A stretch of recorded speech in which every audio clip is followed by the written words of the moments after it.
तो मैं कह रहा था कि हमने, अगर आपको याद हो तो हम जब HTML स्टार्ट करे थे तो उसके दूसरे चैप्टर में हमने सिमेंटिक का जिक्र किया था कि HTML में दो तरीके के एलिमेंट होते हैं, एक स्ट्रक्चर और एक सिमेंटिक।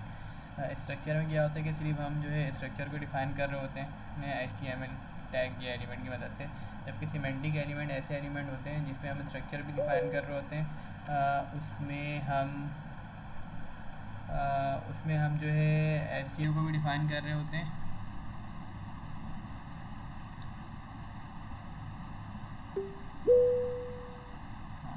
हाँ, उसमें हम SEO को भी डिफ़ाइन कर रहे होते हैं, और हम जो है स्क्रीन रीडर सॉफ्टवेयर में भी उससे उसके ज़रिए मदद कर रहे होते हैं, या उसके ज़रिए मदद हो रही होती है, ताकि जो जिनकी आइज़ कमज़ोर है ना, जो रीड नहीं कर सकते हैं, वो उस सॉफ्टवेयर के थ्रू हमारे एलिमेंट को या हमारे पेज को पढ़ सकें। अच्छा, सिमेंटिक एलिमेंट का एक यहाँ पे मतलब ये भी है कि एक ऐसा एलिमेंट जिसका मीनिंग डेवलपर और ब्राउज़र दोनों को आसानी से समझ में आए। अगर आप देखें तो हमने अब तक जितने भी एलिमेंट पढ़े, फर्ज कर लें कि हेडिंग हो गया, पैराग्राफ हो गया, साइट हो गया, स्ट्रॉन्ग हो गया, एम्फेसिस हो गया, बोल्ड हो गया, अंडरलाइन हो गया, फिर आपका लिंक एंकर टैग हो गया, ऑर्डर्ड लिस्ट हो गया। अगर आप इस सबके एलिमेंट के नाम को देखें ना, तो इसके नाम से भी थोड़ा बहुत आपको अंदाज़ा हो सकता है, जैसे टेबल का एलिमेंट हो गया, फॉर्म का एलिमेंट हो गया, इन सब के नाम से भी आप समझ सकते हैं कि यहाँ पे ये जो एलिमेंट या टैग है ये किस चीज़ से रिलेटेड है। अच्छा, हमने HTML में शुरू से लेके आज जहाँ तक पढ़ेंगे, आज की लास्ट क्लास तक, इसमें जितने भी एलिमेंट का जिक्र हुआ ना, उसमें अब तक सिर्फ जो है दो ही ऐसे एलिमेंट थे जो है स्ट्रक्चर एलिमेंट कहलाते हैं, जिसमें आपका डिव और स्पैन आ रहा है। डिव और स्पैन जो है आपका स्ट्रक्चर या फिर आप कह सकते हैं नॉन सिमेंटिक एलिमेंट है। इसके अलावा जितने भी एलिमेंट हैं वो सारे सिमेंटिक एलिमेंट हैं, ठीक है। अच्छा, हमने बहुत सारे पीछे पढ़ते हुए आ रहे हैं, और इसके अलावा कुछ और भी है जो कि इम्पोर्टेंट है, तो हम इसको देख लेते हैं। जैसे कि article, aside, detail, pick, caption, figure, footer, header, main, mark, nav, section, summary और टाइम, ये कुछ टैग्स हैं जो कि सिमेंटिक एलिमेंट कहलाते हैं, और ये काफ़ी इंपॉर्टेंट, इसमें जो है कुछ जो है काफ़ी इंपॉर्टेंट है, उसे हम अपनी वेबसाइट में इस्तेमाल कर रहे होते हैं, ठीक है। अच्छा, अब हम पहले देखते हैं जब सिमेंटिक एलिमेंट नहीं होते थे तो उस वक्त कैसे काम होता था। तो अगर आप इस स्ट्रक्चर को देखें, ये है नॉन सिमेंटिक एलिमेंट का स्ट्रक्चर, और ये है सिमेंटिक एलिमेंट का स्ट्रक्चर। जब सिमेंटिक एलिमेंट नहीं होते थे ना, तो उस वक्त हम जो है सारा काम डिव और स्पैन की मदद से कर रहे होते थे। और डिव और स्पैन में हम कैसे काम करते थे, डिव और स्पैन लगाते थे और उसमें आईडी एट्रीब्यूट देके उसमें हम मेंशन कर रहे होते थे ये किस चीज़ की आईडी है, किस चीज़ के लिए ये डिव बनाया गया है, या क्लास के थ्रू भी हम मेंशन कर रहे होते थे। तो पहले जो है इस तरीके से काम होता था, और इस तरीके से उसका स्ट्रक्चर बन रहा होता था। मीन्स के सब में आप देखें तो डिव और स्पैन की मदद से ही सारा काम हो रहा है। लेकिन जब HTML5 आया और सिमेंटिक एलिमेंट जब हम इस्तेमाल करने लगे, तो फिर उसमें स्ट्रक्चर में थोड़ा सा चेंजेस आ गया। अगर आप इस स्ट्रक्चर को देखें, अगर आपको हेडर बनाना होगा तो उसके लिए आप क्या करेंगे, हेडर के टैग का इस्तेमाल करेंगे। हेडर के टैग में क्या क्या होगा, हेडर के टैग में आपका नेविगेशन बार होगा और जो है आपका बैनर होगा। ये दोनों चीज़ जो है आपके हेडर के अंदर आ रहा होता है, और इसे हम पूरे को एक सेक्शन कहते हैं। अच्छा, इसके अलावा अगर आपको कोई भी चीज़ साइड में करके दिखानी हो, अगर जैसे आप मेरी स्क्रीन देखें यहाँ पे, ये वाला पार्ट जो है ये अभी आ नहीं रहा है, यहाँ पे आ रहा है, मैं यहाँ पे अगर क्लिक करूँ, हाँ नहीं हो रहा। अच्छा, ये तो है ही छोटा ना। फर्स्ट पहले मैं अगर आपको दूसरा दिखा सकूँ, फॉर्म में आते हैं। फॉर्म, अगर आप यहाँ पे देखें, ये साइड में स्क्रॉल आ रहा है ना, ये इसी वजह से आ रहा है, ये साइड टैग के अंदर है। लेकिन इसका मतलब ये नहीं है कि आप जो है सिर्फ असाइड का टैग का इस्तेमाल करेंगे और उसके अंदर आप कुछ भी लिख देंगे तो खुद ब खुद साइड में हो जाएगा। आपको जो है ना साइड टैग में रख के उसके बाद उसमें CSS अप्लाई करके उसको साइड में करना पड़ता है। लेकिन साइट में ला रखने के लिए जो है आप जो है एक टैग का इस्तेमाल करते हैं जो कि असाइड का टैग। जैसे कि हम हेडिंग के लिए H1 H2 H3, पैराग्राफ के लिए P कर रहे होते हैं, तो इसीलिए इसी तरीके से अगर कोई चीज़ आपको साइड में करके दिखानी हो तो उसके लिए आप असाइड टैग का इस्तेमाल कर रहे होते हैं। अच्छा, इसके अलावा फूटर, अगर आपको अपने वेबसाइट के फूटर बनाना हो तो उसके लिए आप फूटर के टैग का इस्तेमाल कर रहे होते हैं और उसमें सारी चीज़ें रख रहे होते हैं।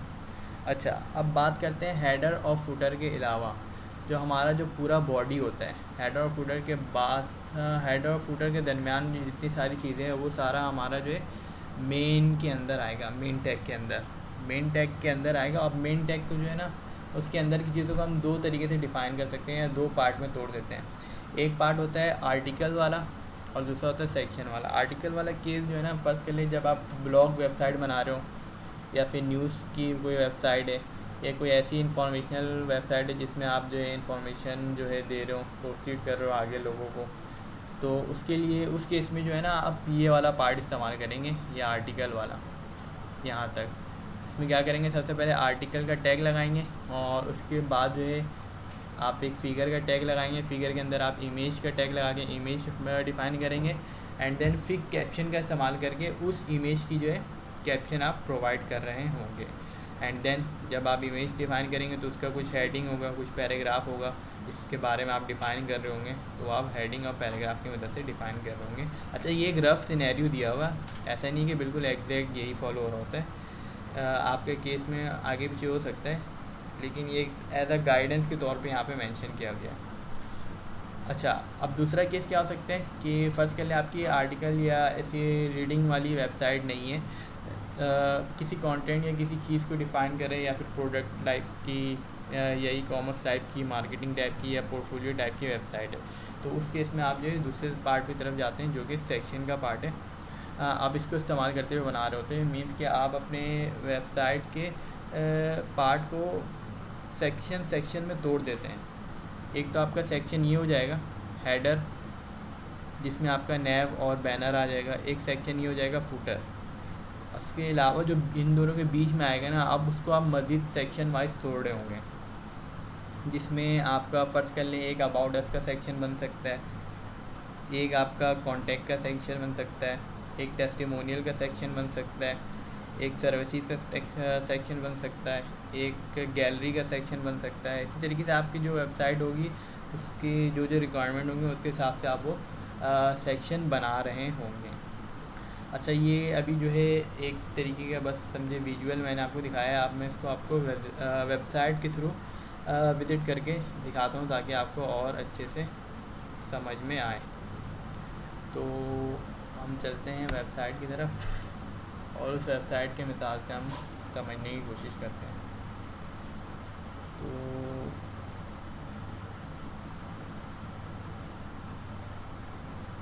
इस वेबसाइट को ले लेते हैं, इसके पेज पे आते हैं।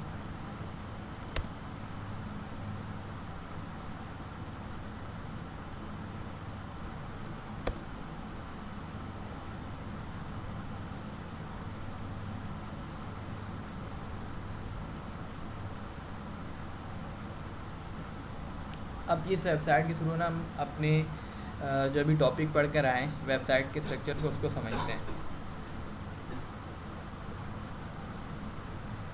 तो हम आ जाते हैं। अच्छा, अब फ़र्ज़ करें ये हमारी वेबसाइट है, ठीक है। अब इस वेबसाइट के थ्रू हम अपने स्ट्रक्चर को समझते हैं। तो सबसे पहले हमने बात किया था हेडर। हेडर जो है ना आपका ये पार्ट है पूरा, यहाँ से लेके, यहाँ पे मेरा कर्सर देख रहे हैं, यहाँ से लेके यहाँ तक। अच्छा, यहाँ पे आप देखें थोड़ा सा नीचे से चेंज हो रहा है, या फ़र्ज़ कर लें ये आप इस पार्ट को ना पूरा एकदम एंड तक ले आएँ अपने, जहाँ पे ब्राउज़र विजिबल है। तो ये पार्ट पूरा आपका कहलाएगा हेडर, जिसमें क्या क्या चीज़ें जो हैं शामिल है। सबसे पहले आपका एक नेविगेशन शामिल है, ठीक है। और दूसरा आपका ये बैनर, ये जो मूव कर रहा है। अभी मैं अगर इसे चेंज करूँ, ये आ गया, इसे मैं चेंज करूँ तो ये आ गया। तो ये बेसिकली एक बैनर चल रहा है, ठीक है।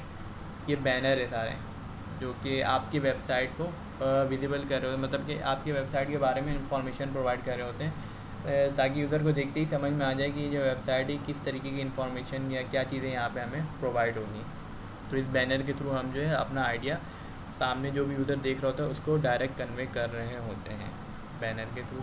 अच्छा, इसके अलावा ये नेविगेशन लिंक आ गई। अच्छा, नेविगेशन लिंक और नॉर्मल लिंक में क्या फ़र्क होता है, सानिया आप बताएंगे ज़रा।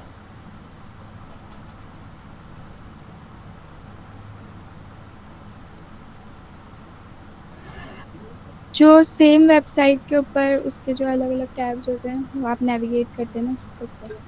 तो नॉर्मल लिंक के थ्रू भी तो हम यही काम कर सकते हैं। हमने अगर आप देखें तो न- हमने लिंक वाली वेबसाइट में जो एक पेज से दूसरे पेज में जा रहे थे उसमें भी तो हम यही कर रहे थे। तो नेविगेशन लिंक और नॉर्मल लिंक में क्या फ़र्क है।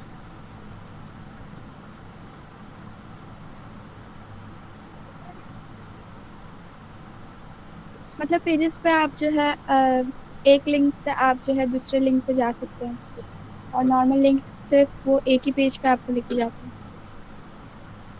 तो आप उस पेज में हैं। यस। मल्टीपल पेज लिंक लगा दें जो आपको हर पेज में मूव करवा दे, जो नॉर्मल लिंक से भी कर सकते हैं।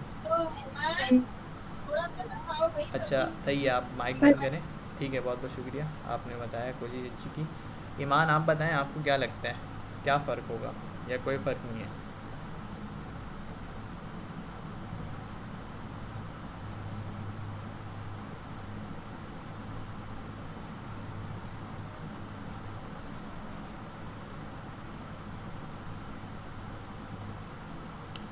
ईमान वकार,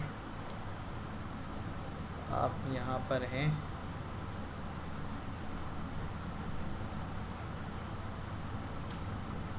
अच्छा, गला ख़राब है आपका, चले कोई बात नहीं। सैफुल्ला आप बताएं ज़रा, आपको क्या लगता है नेविगेशन लिंक और नॉर्मल लिंक में कोई फ़र्क है या नहीं है, दोनों सेम चीज़ें, अगर फ़र्क है तो क्या फ़र्क है। सर नेविगेशन लिंक में ना शायद वो लिंक करने के लिए जो शायद फुटर और उसका इस्तेमाल होता है वेबसाइट मेन मेन्यू और हेडर के लिए। नहीं, चलें अच्छी कोशिश है। सादुल हसन, आप कुछ ऐड करना चाहेंगे।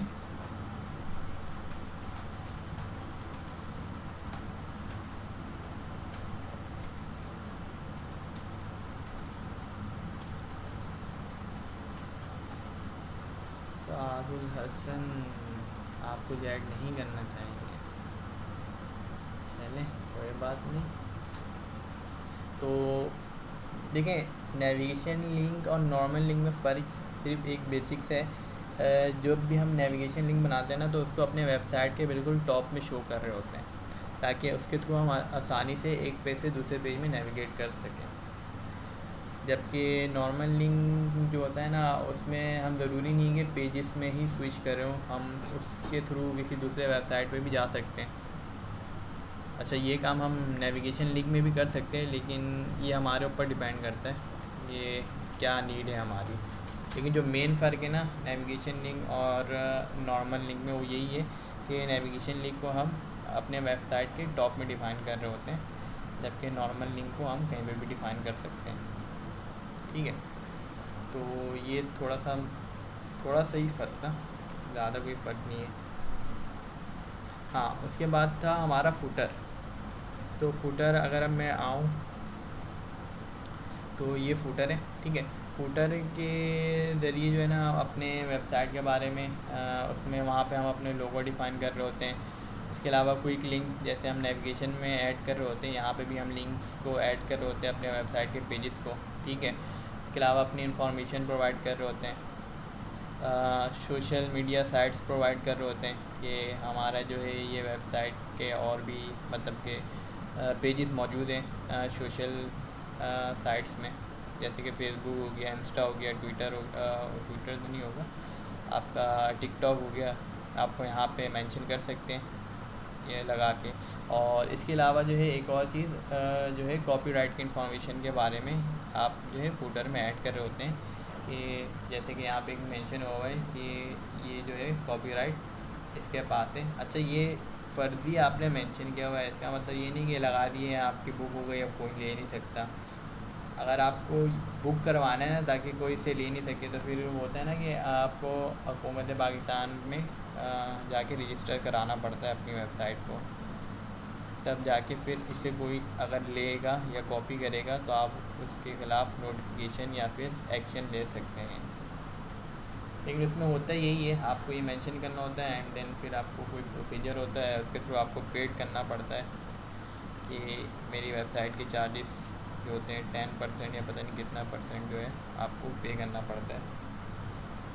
तो वहाँ तक का तो नौबत नहीं आएगा, ना ही आता है यहाँ पे, कि बहुत कम ही जो है वेबसाइट है पेड की तरफ होती हैं यहाँ, मतलब हुकूमत की तरफ से रजिस्टर होते हैं आम तौर पर, तब ऐसे ही काम चला रहे होते हैं। अच्छा देखिए यहाँ पे जैसे सोशल लिंक्स वगैरह मेंशन है ना, तो यही चीज़ जो है ना यहाँ पे भी मेंशन होती है। आप करना चाहें तो कर सकते हैं, नहीं करना चाहें तो आप सिर्फ इन्फॉर्मेशन प्रोवाइड कर दें, लेकिन बेहतर होता है कि आप सोशल लिंक वगैरह भी प्रोवाइड करते हैं। अच्छा उसके बाद हमने बात की थी कि हमारा मेन पार्ट होता है, तो अब मैं अगर इस वेबसाइट में आपको दिखाऊं तो ये हमारा हो गया नेविगेशन, ठीक है। इसके बाद ये हमारा हो गया बैनर जो कि आपके हेडर में आएगा।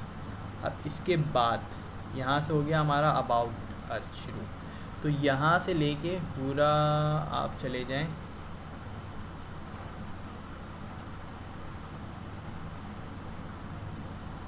यहाँ तक, बल्कि यहाँ भी नहीं, यहाँ तक ये कॉन्टेक्ट अस के सेक्शन तक पूरा, तो ये सारा पार्ट जो है ना हमारा मेन टैग के अंदर आएगा, क्योंकि ये हमारा मेन बॉडी है, इसके थ्रू हम अपनी इंफॉर्मेशन या गाइडेंस प्रोवाइड कर रहे हैं या अपनी वेबसाइट के बारे में डिलीवर कर रहे हैं इंफॉर्मेशन, तो ये सारे जो है मेन टैग के अंदर हम काम करेंगे।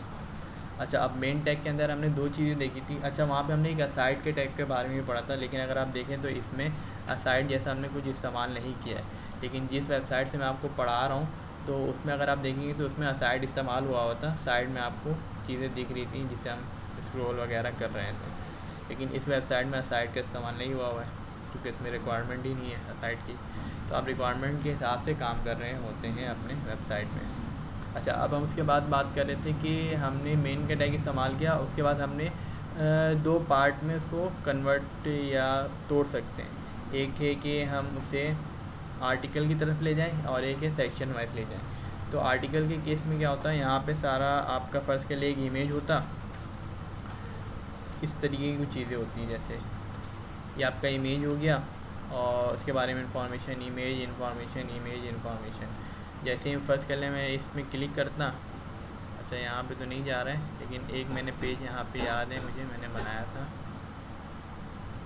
जैसे ही मैं इस पर क्लिक करता हूँ, कहाँ गया वो पेज, गेट स्टार्टेड में था, नहीं गेट स्टार्टेड में भी नहीं था,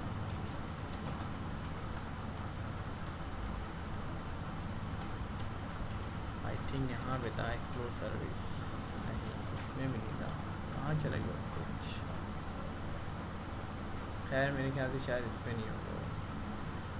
तो गैलरी का, अच्छा भी आपको मैं दिखा देता हूँ गैलरी वाला पेज, या सॉरी गैलरी वाला बोल रहा हूँ आपको, कौन सा पेज था वो, आर्टिकल वाला पेज अभी मैं दिखा देता हूँ। ये आर्टिकल पे नहीं बना हुआ, ये सेक्शन वाइज बना हुआ है।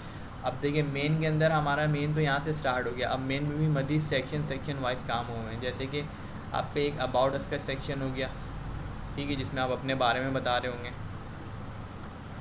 आप इसमें बटन भी लगा सकते हैं कि अपने बारे में और मज़ीद डिटेल में एक्सप्लेन, उस एक अलग से आप पेज बना दें, ठीक है, जैसे ही आप यूज़र क्लिक करें उस पेज पे चला जाए, उसमें आपके बारे में डिटेल इन्फॉर्मेशन जो है वहाँ पे प्रोवाइड होगी, वहाँ पे जाके वो देख सके, ठीक है। दूसरा आपका सेक्शन आ गया अवर सर्विसेज के, हम क्या क्या चीज़ें प्रोवाइड कर रहे हैं, तो इसमें ये सारी चीज़ें प्रोवाइड हो रही हैं। आप यहाँ पे बटन लगाए हुए हैं, तो आप बटन के ज़रिए आप उसे दूसरे पेज में भेज सकते हैं, उसमें क्लिक करेगा वो इस पेज में चला जाएगा, इस आर्टिकल में, इस तरीके से भी कर सकते हैं।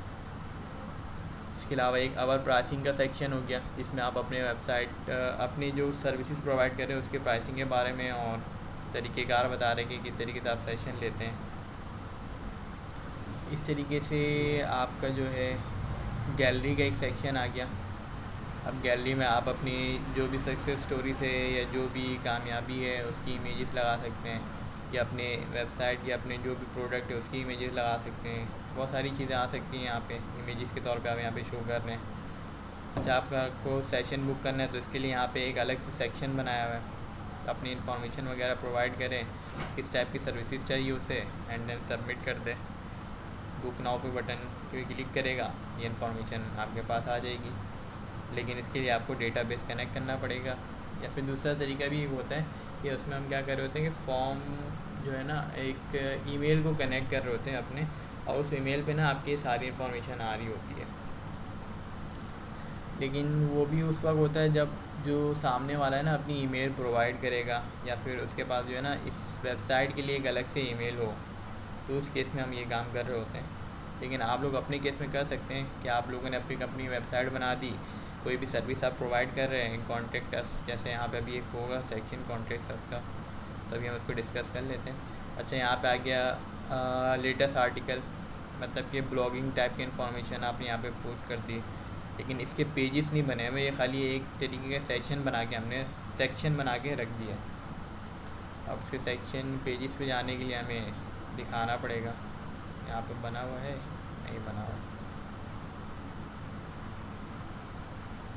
इसके अलावा फ्रीक्वेंटली आस्क्ड क्वेश्चन, FAQs, जो भी क्वेश्चंस होते हैं अमूमन वो आपको यहाँ पे मेंशन कर दें। इसका एक अलग सेक्शन बनाया हुआ है हमने। और इन दी एंड कॉन्टेक्ट अस का सेक्शन है, जिसमें आपने अपनी पर्सनल इन्फॉर्मेशन भी डाली हुई है, ईमेल के थ्रू कांटेक्ट करना चाहे, फ़ोन नंबर के थ्रू, सोशल लिंक के थ्रू आना चाहे, या डायरेक्ट विज़िट करना चाह रहा हूँ अगर मेरा कोई फ़िज़िकल लोकेशन है उस केस में, या फिर मुझे ईमेल के थ्रू कांटेक्ट करना चाह रहा हूँ, तो यहाँ पे वो अपनी इन्फॉर्मेशन डालेगा, जो भी मैसेज है, जो भी क्वेरी है वो डाल के सेंड मैसेज या सबमिट करेगा, और वो इन्फॉर्मेशन जो है आपकी ईमेल पे आ जाएगी। अच्छा, अभी बैक एंड में आप क्या करोगे, ईमेल को कनेक्ट किए होंगे। अच्छा, जिस तरीके से हमने अभी काम किया है ना, उस तरीके से नहीं होता ये ईमेल, ये दूसरे तरीके से होता है कनेक्ट। एक सर्विस होता है, मतलब कि अलग से थर्ड पार्टी सर्विस का हम इस्तेमाल करते हुए इसको अपने उसमें कनेक्ट कर रहे होते हैं। तो उसके थ्रू जैसे ही आपको यहाँ पे कोई भी मैसेज करके सेंड करेगा, वो उस थर्ड पार्टी सर्विसेज के पास जाएगा, और उसके थ्रू वो आपके वो थर्ड पार्टी जो सर्विसेज है वो क्या करेगा, वो आपके ईमेल में सेंड कर देगा उस इंफॉर्मेशन को। तो फिर आप देख सकते हैं एंड देन आप उससे कांटेक्ट कर सकते हैं। तो इस तरीके से जो है वेबसाइट जो है बन रही होती हैं। अच्छा, मैं आपको बोल रहा था कि आर्टिकल वाला अगर मैं दिखाऊँ आपको, तो मैं अगर इसमें जाऊँ, हाँ ये डेंटिस्ट वाला में देखें, इसमें मैंने आर्टिकल्स के पेजेस बनाए हुए थे। इंडेक्स,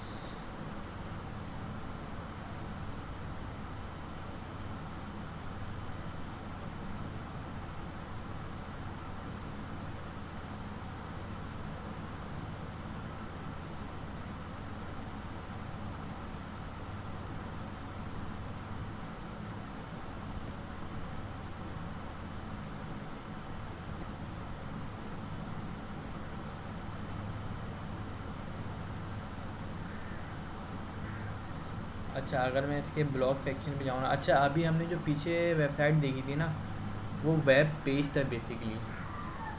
और वेब पेज क्यों था, क्योंकि वो एक सिंगल पेज के ऊपर वो वेबसाइट बनी हुई थी, तो इस वजह से वो वेब पेज कहला रहा है। जिसे हम अमूमन लैंडिंग पेज भी कह रहे होते हैं, जहाँ पे यूज़र डायरेक्ट जो है लैंड कर रहा होता है।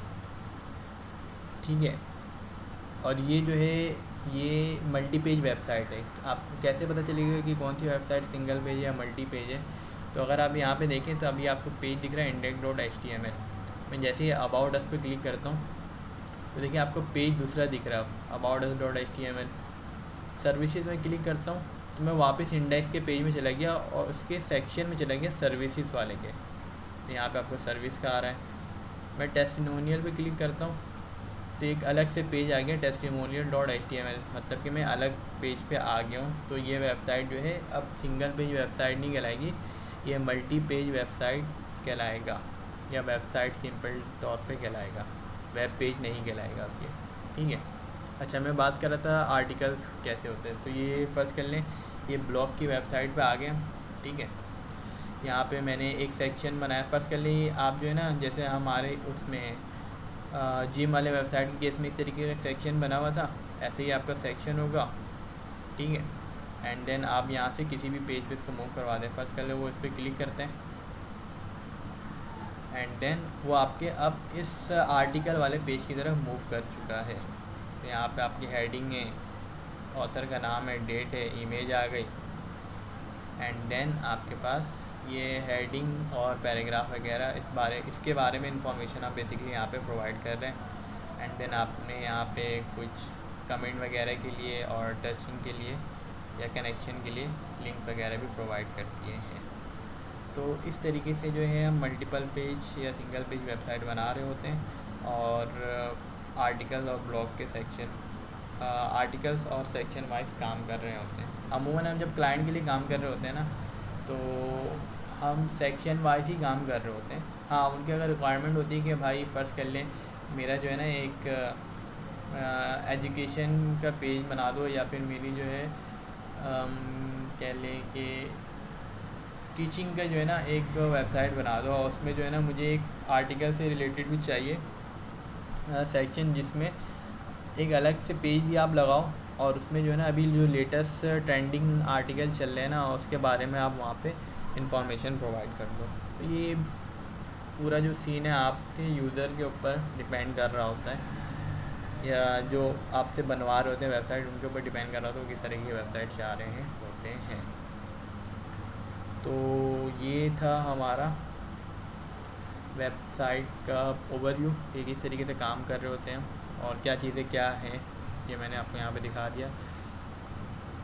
अच्छा, यही चीज़ें यहाँ पे लिखी हुई कि हम सिमेंटिक HTML को यूज़ कर रहे होते हैं एक्सेसिबिलिटी के लिए, मीन्स कि जो यूज़र सही से देख नहीं पाते, विजुअली थोड़ा सा कमज़ोर होते हैं, तो वो सॉफ्टवेयर का इस्तेमाल कर रहे होते हैं, स्क्रीन रीडर सॉफ्टवेयर, तो उसमें सपोर्ट प्रोवाइड करने के लिए हम इसका इस्तेमाल कर रहे होते हैं। इसके अलावा SEO में कर रहे होते हैं। एंड देन ये सारी चीज़ें जो अभी हम पढ़ के आए, सेक्शन टैग का क्या इस्तेमाल है, आर्टिकल, हेडर, फूटर। अच्छा, इस तरीके से होता है, आप फूटर लगाते हैं और उसके अंदर आप फिर कोई काम कर रहे होते हैं, मीन्स कि एक मेन फूटर का टैग होता है एंड देन उसके बाद आप फूटर का काम कर रहे होते हैं इसमें। इसी तरीके से अगर मैं आपको ये हेडर दिखाऊं तो हेडर का टैग है, ठीक है। यहाँ पे आपके कुछ लिंक्स वगैरह आ गए जो कि नेविगेशन लिंक्स हैं। आप इसको URL के पहले एक और टैग लगा दें नेव का और उसके अंदर इसको बंद कर दें, तो इस तरीके से काम हो रहा होता है। इस तरीके से आपका नेविगेशन लिंक आप इस तरीके से बना रहे होते हैं। कोई भी चीज़ साइड में करके दिखानी हो तो ये देखिए, साइड के टैग के अंदर आपने जिसको चीज़ को साइड करके दिखानी है वो लिख दिया एंड देन असाइड के टैग पर आपने क्या किया, CSS अप्लाई कर दिया, तो इस वजह से वो फिर साइड में दिखने लगेगा। फिर इसके अलावा अगर कोई इमेज लगा रहे हैं तो उसको फिगर टैग के अंदर रख के लगाते हैं। इस तरीके से फिगर का टैग लगाते हैं, ओपन एंड क्लोजिंग टैग, इसके बाद आप इमेज का टैग लगाते हैं जिसमें आप इमेज डिफ़ाइन कर रहे होते हैं एंड देन उस इमेज की कैप्शन आपको दिखानी हो। बस कर लें, अगर आपने बुक अगर देखी हो तो हर इमेज के नीचे आपको एक उसके बारे में छोटी सी इन्फॉर्मेशन मिल रही होती है, टाइटल, फिगर 5.9, इस टाइप की इन्फॉर्मेशन, उसके बाद थोड़ा सा बारे में उसके बताया होता है, तो वो आपको दिखाना है। तो आपके लिए फिर कैप्शन टैग का इस्तेमाल करते हैं और उसमें इस इमेज से रिलेटेड जो भी आपको कैप्शन देना वो यहाँ पे प्रोवाइड कर देते हैं।